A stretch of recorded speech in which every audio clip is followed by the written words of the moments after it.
Nos quedamos en... Estoy hablando. En la longitud, ¿no? Sí. Entonces, esto tenía que ver mucho con lo que era el flujo sanguíneo, que está en relación con lo que es la diferencia de presión sobre la resistencia. Y habíamos hablado acerca de lo que era la resistencia. ¿Sí? Esta resistencia, habíamos mencionado que la fórmula era Viscosidad por la longitud. la viscosidad por la longitud sobre La resistencia elevada a la 4. no, el diámetro del radio. El radio elevado a 4. ¿De acuerdo? Muy bien. Todo está relacionado y todo eso, obviamente, digamos, dinámica de fluidos y cosas de ingeniería en ese sentido, pero generalmente todo el sistema circulatorio está regido por lo que son sistemas de fluidos. Las mismas leyes que se aplican también para acá. Solamente, pues bueno, va a tener sus características muy específicas de que es un sistema orgánico en ese sentido. Muy bien, ahora hablemos del flujo, ¿sí? El flujo, recuerden que habíamos mencionado dos tipos de flujo. ¿Cuál es el tipo de flujo? El laminar y el turbulento, ¿no? Laminar y turbulento. Muy bien, este flujo, ¿cómo va a estar determinado? ¿Cuáles son los factores que van a determinar el flujo? ¿Sí? Los factores que determinan este flujo va a ser uno, la diferencia de presión, no. Uno va a ser así exactamente. Ponemos aquí el calibre del vaso. ¿Sí? ¿Quién más va a determinar esto? ¿Vale? La cantidad de células. Ajá. Exactamente. Vamos a hacerlo en orden. Como dijo el compañero, depende el flujo del tráfico, por así decirlo. ¿Sí? Y el tráfico sería decir, bueno, hay muchos carros, hay pocos carros. La velocidad también. Exactamente. Uno sería la densidad. ¿Sale? Sería así como que el número de autos, por así decirlo, la densidad. Pero aquí vamos a hablar un poquito de moléculas. ¿Será lo mismo la densidad que la viscosidad? No, es muy diferente. ¿Sí? Mejor la viscosidad tiene que ver, por ejemplo, con la salsa cápsula, como habíamos mencionado. ¿Sí? Y la densidad tiene que ver, por ejemplo, el agua y el aceite. ¿Sí? ¿Cuál es más viscoso? El aceite. El aceite. ¿Y cuál es más denso? El agua.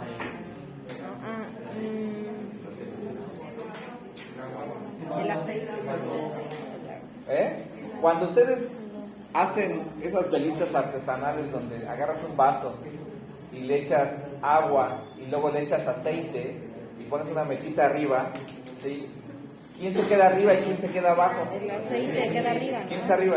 El aceite. El aceite. ¿Quién se queda abajo? El agua. Entonces El es agua. más densa. ¿Es más densa quién? El agua. El agua. Pero es menos viscosa, ¿no? Son cosas diferentes. ¿De acuerdo? La viscosidad y la densidad. ¿De acuerdo? Entonces uno sería la densidad. El otro sería, como habías mencionado, la velocidad. La velocidad, exactamente. La velocidad. Y por último, ¿cuál ha sido mencionado? El calibre. El calibre, ¿no? Y en este caso le pondremos el diámetro. Vamos a ponerle, aquí habíamos hablado de la radio, del radio, de la longitud y de la viscosidad.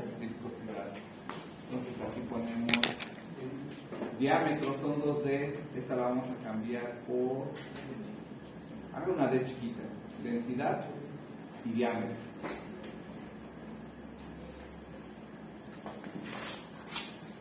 Nos falta un factor, ¿sí? Que es la viscosidad, ¿sale? Estos son los factores que determinan el flujo, ¿sí?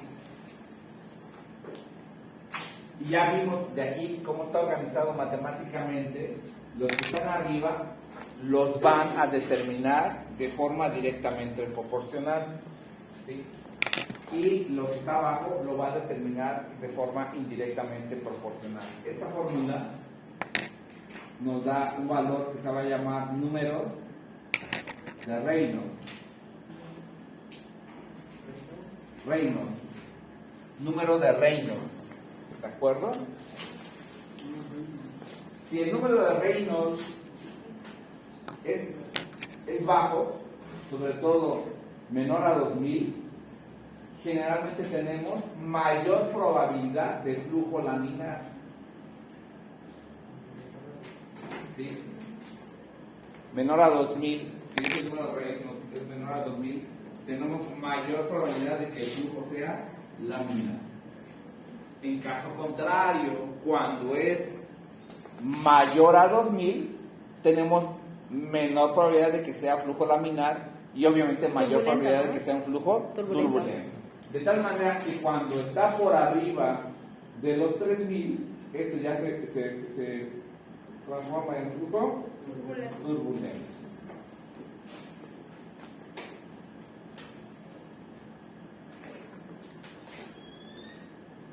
La densidad, ¿sí?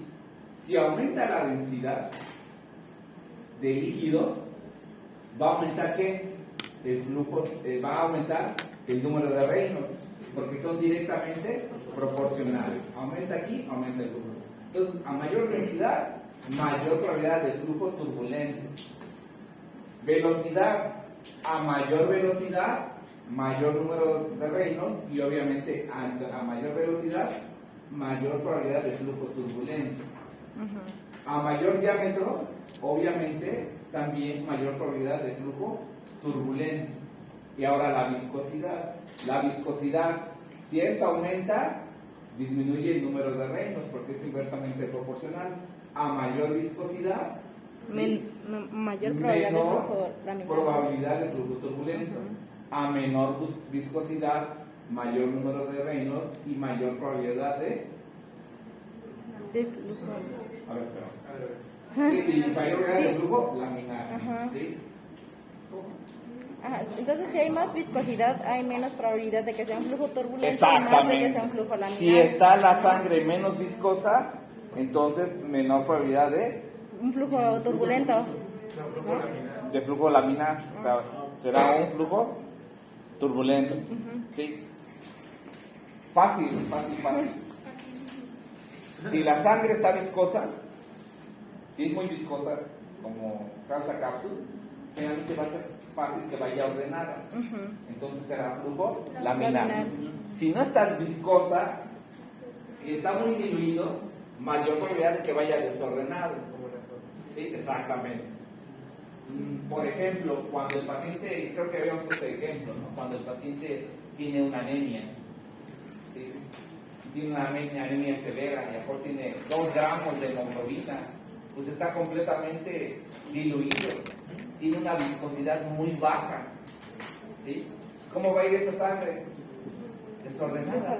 ¿Sí? Más turbulento, ¿no? Exactamente, menos viscosidad, mayor número de Reynolds y obviamente mayor probabilidad de flujo turbulento. ¿Vale? Sí. Ya vimos en realidad cuando el flujo turbulento es importante, sobre todo cuando pues, tiene fenómenos acústicos, cuando aumenta la presión, cuando de repente pasa de una cavidad a otra, que no debe de existir, cuando disminuyen o aumentan los diámetros, ¿sí? Cuando se presentan los óvulos, por ejemplo. ¿Vale? De ahí en fuera, pues el flujo normal va a ser ¿qué? ¿Flujo? Laminar. ¿Vale? Muy bien. ¿Cómo digo? Voy despacito porque son fórmulas y como que hay que irlas interpretando. ¿Es el número de qué? ¿Número de? Reynolds. Perdón, aquí le puse latina, es así. Reynolds. Reynolds. Número de Reynolds. Muy bien. Ahora la velocidad. ¿Sí? La velocidad. ¿Cuál sería la fórmula de la velocidad o cuáles son lo que va a determinar la velocidad? Uno lo determina el flujo y otro lo determina el área. ¿Sí? ¿El flujo? ¿El flujo qué es el flujo? Ya vimos aquí los tipos de flujo, pero ¿qué es el flujo? ¿Eh? La corriente, bueno, no, pero ¿qué sería flujo? El paso. Bueno, no estamos hablando de un sentido muy figurado, pero ¿cómo definirías el flujo? Pues el movimiento que El movimiento sería como la dirección, ¿no? Pero el flujo, alto flujo, bajo flujo. O sea, ¿qué tanto pasa? La velocidad, bueno, el flujo va a depender de la velocidad, ya vimos. El volumen de un líquido, ajá, en una unidad de tiempo, ¿sí? Ese es el flujo, el volumen de un líquido en una unidad de tiempo, ¿sale? Es decir, tiene un alto flujo, ¿sí? En ese minuto están pasando, no sé, 50 metros cúbicos, es un alto flujo. Ahora un bajo flujo, ¿no? Pues están dando 3 metros cúbicos por segundo, como cuando hablan del agua potable, ¿no? De los pozos de agua potable, más o menos. ¿Sí? La cantidad de volumen. ¿Sí? Bueno, hasta las toallas sanitarias, ¿no? Alto flujo, bajo flujo. ¿Sí? Cosas así. La cantidad, es la cantidad de volumen, ¿no? En ese sentido. Es exactamente lo mismo, ¿sí? Entonces, la velocidad depende directamente del flujo e inversamente de el área transversal, ¿sí? Muy bien. Entonces, en este caso, por ejemplo, aquí lo más importante es el área transversal. Si tenemos un área transversal grande, ¿qué va a pasar con la velocidad?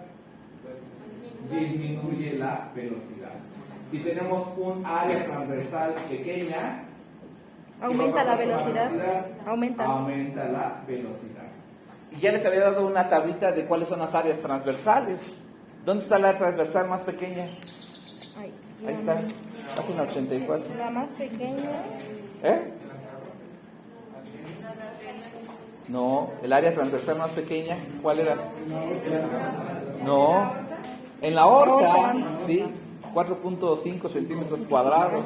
Entonces es donde va a haber mayor velocidad. Entonces, ¿dónde hay menor área transversal? En los capilares, ¿no? Obviamente, ¿cómo será la velocidad de la sangre en la aorta? Pues muy rápida. Será muy rápida. ¿Dónde tenemos mayor área transversal? En los capilares. En los capilares. Entonces aquí está capilares. Entonces va a haber ¿Cómo será la menor velocidad de los capilares? Menor. Entonces la menor velocidad obviamente la tenemos en los capilares y la mayor velocidad la tenemos en los vasos más grandes, ¿sí? Por eso es que, bueno, en los capilares también por eso va despacio porque tiene que ser lo que es todo el intercambio, ¿sí? Pero obviamente está obedeciendo a una ley física que es el área transversal, la velocidad. ¿Sí?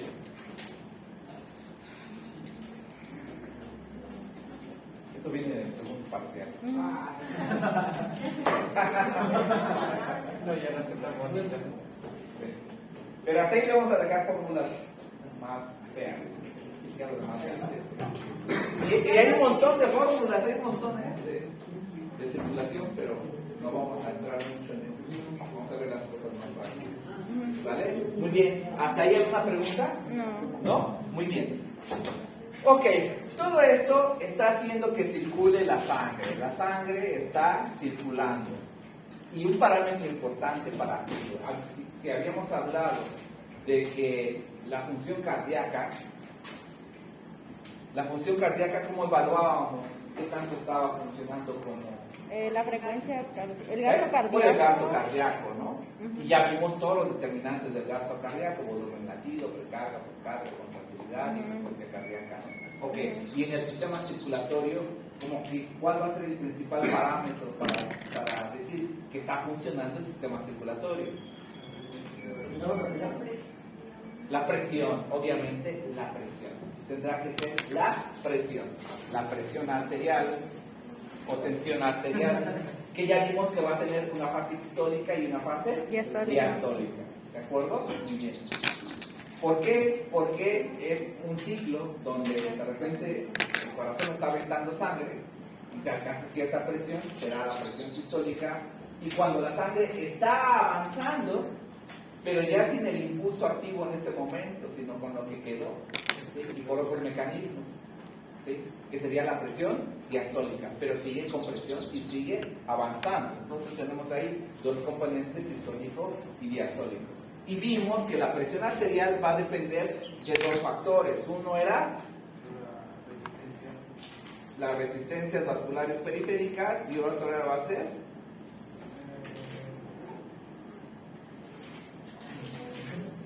¿cuál es el otro? El gasto cardíaco. El gasto cardíaco, exactamente. El gasto cardíaco, que es este. Si aumenta el gasto cardíaco, aumenta la presión arterial. Si aumentan las resistencias vasculares periféricas, pues aumenta la presión arterial.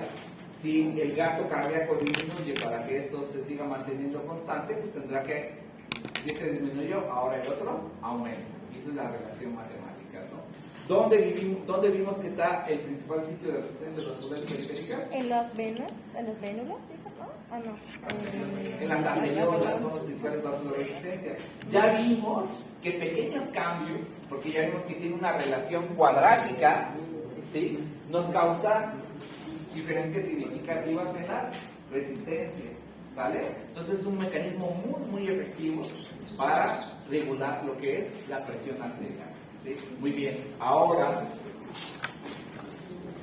si estamos hablando que los tejidos le está llegando cierta cantidad de sangre, le está llegando en dos fases, una fase sistólica y una fase diastólica. Tendremos que ver cuál es la presión promedio, ¿sí? Es decir, la sangre con la cual se están perfundiendo a los pulmones. A la gran mayoría del sistema vascular, hasta las arteriolas, ¿sí? Tenemos presión arterial sistólica y tenemos presión arterial diastólica. Cuando ya entran a los capilares, entran con una sola presión, que va a ser la presión promedio. Y esa se va a llamar PAM o TAM, presión o tensión arterial media, que será el promedio. Pero no va a ser el promedio como vamos a ver ahorita, sino es la presión promedio, no matemáticamente, sino físicamente, por la cual está llegando la sangre a la microcirculación, ¿sí? Hasta las arteriolas todavía tenemos esa oscilación de sistólica, diastólica, sistólica, diastólica. Ya cuando entran los capilares, no, ya entran con una sola presión, que va a ser la presión arterial media, que esta va a ser la presión de perfusión, ¿sí? ¿A qué presión se están perfundiendo los tejidos? ¿Sí? Tú dices, bueno, tengo una presión de 120/80. Dices, voy a sacar el promedio. ¿Cuál sería el promedio? 100, ¿no? Pero no es así. ¿Vale? La mayor parte del tiempo, ¿qué presión predomina en el sistema circulatorio? Es decir, ¿la diastólica? No. es decir, la sangre está siempre, todo el tiempo, impulsada por el corazón o solamente por pequeños momentos. Por pequeños momentos. Entonces, empuja, se contrae, empuja. Sigue avanzando, se contrae, empuja. Cuando empuja es la sistólica. ¿Sí? Pero mientras no empuje, ¿quién está? La diastólica. La diastólica. ¿Sí? Entonces, generalmente, quien determina la presión arterial media, básicamente es la diastólica. ¿Sí? O va a estar más cercana a esa. Antes de eso, tendremos que hablar de la presión de pulso. ¿Alguna vez se han leído los temas que han estado leyendo de cardio? Viene algo que se llama presión de pulso. que es la presión que determina el pulso, ¿sí? Y esa presión de pulso no es más que la diferencia entre presión arterial sistólica y presión arterial diastólica. Y eso se llama presión diferencial. ¿Dijo que era la diferencia? Entre la sistólica y la diastólica. Diferencia quiere decir que es la resta, ¿sí? En este caso, ¿cuál sería la presión diferencial? 120 menos 80, 40. 40 milímetros de mercurio en este paciente es la presión diferencial o presión de pulso. ¿Sale? Esa es la presión de pulso. Muy bien, ahora ¿sí? Vamos a hablar de la PAN o de la TAN. ¿Sí? La presión arterial media va a ser igual a presión arterial sistólica menos presión arterial diastólica, que sería ¿qué? Presión diferencial dividida entre 3 más la presión arterial diastólica. Esa es una de las fórmulas, hay varias fórmulas, es una de las fórmulas de la presión arterial media. Vamos a hacerlo, ¿sí? 120 menos 80, ya vimos que es 40. 40. ¿Sí? Ahora 40 entre 3, ¿cuánto es? 12. Presión arterial diastólica. ¿Cuánto? 13.3. 13.3. ¿Y este le vamos a sumar cuánto? 80. ¿Cuánto nos da? 93.3. ¿Sale? Y esta es la presión arterial media de este paciente, que es la presión perfusoria. Es la presión con la cual está llegando la sangre a los tejidos. Si ustedes se fijan, si ponemos aquí 60, 80, 100, 110, 120 como una línea, y esta es la presión arterial diastólica y esta es la presión arterial sistólica, ¿dónde estaría ubicado el 93.3? Aquí, más cercano a la presión arterial diastólica. ¿Vale? Es el principal componente de la presión arterial media. ¿Sí?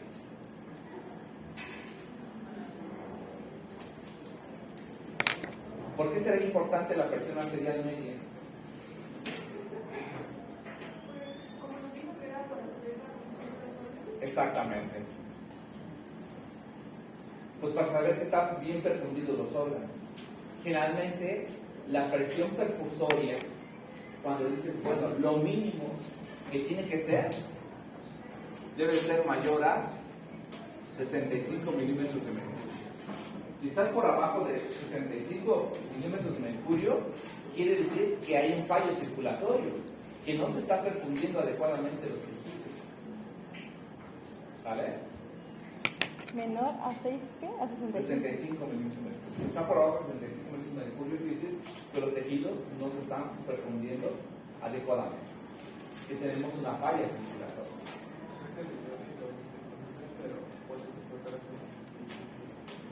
Por arriba de 65 está bien, están perfundiendo tus tejidos. Y hay algunas situaciones donde tú necesitas mayor perfusión.